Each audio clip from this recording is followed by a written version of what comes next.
নমস্কার বন্ধুরা, আমি তুহিন আর আমার কিচেনে আপনাদের সবাইকে স্বাগত।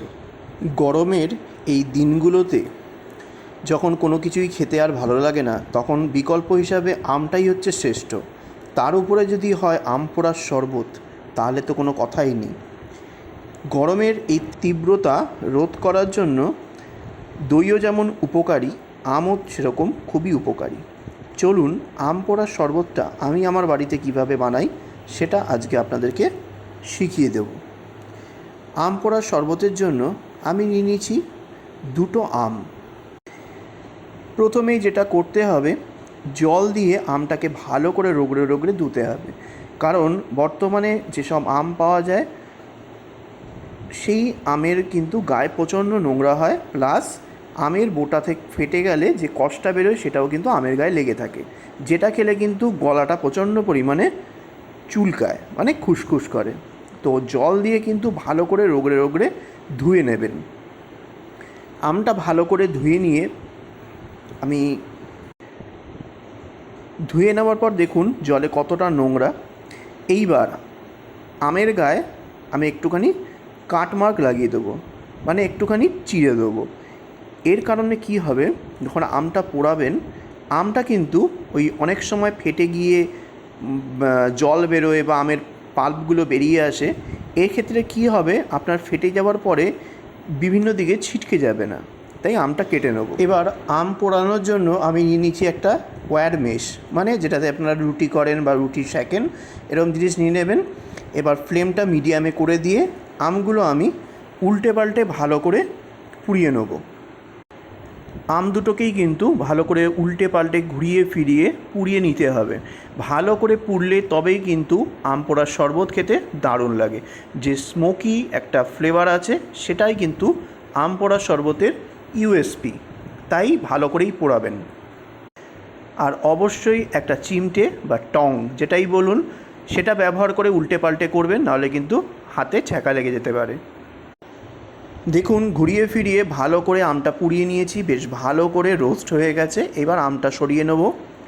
এইবার একটা পুড়িয়ে নেব লঙ্কা। আর লঙ্কা পোড়ানোর সময় অবশ্যই কিন্তু মাঝখান থেকে একটু চিড়ে নেবেন, নাহলে কিন্তু ফেটে গিয়ে চোখে মুখে চলে আসতে পারে।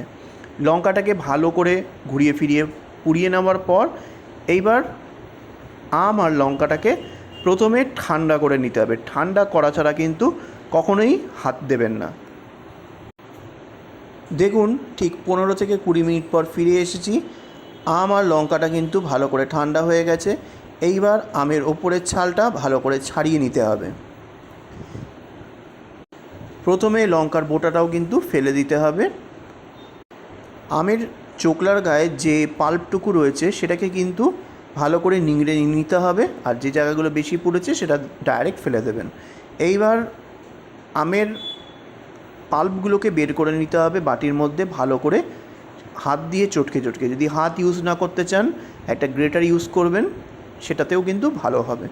দেখুন সব পাল্প আমি কালেক্ট করে নিয়েছি। এইবার কিভাবে আম পোড়ার শরবতটা বানাতে হয় সেই প্রসেসটা আপনাদেরকে শিখিয়ে দেবো। এইবার একটা মিক্সার গ্রাইন্ডার নিয়ে নেব।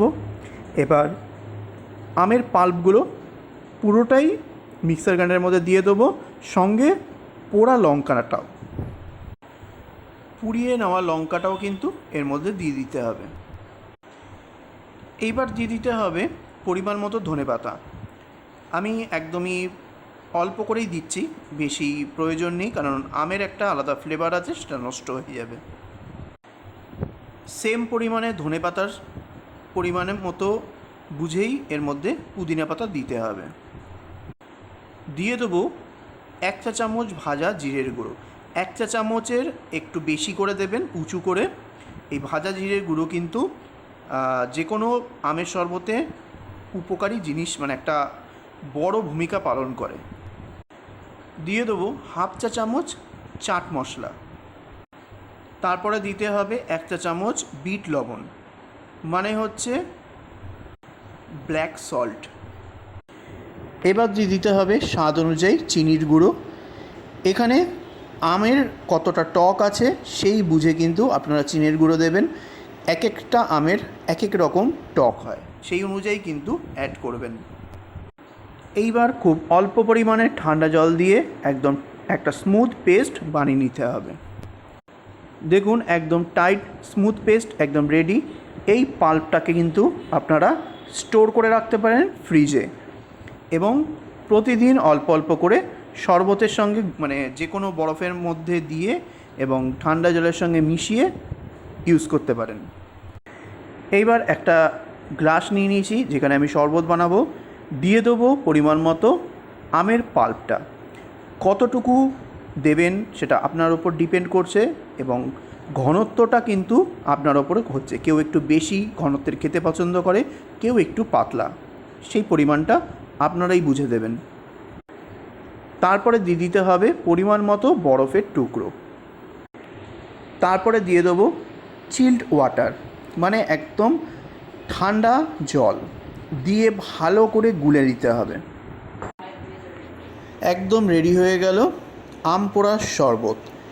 অবশ্যই এই গরমের দিনে চটজলদি একটা রেসিপি বানিয়ে রেখে দেবেন, 2 দিন 3 দিন ধরে খাবেন।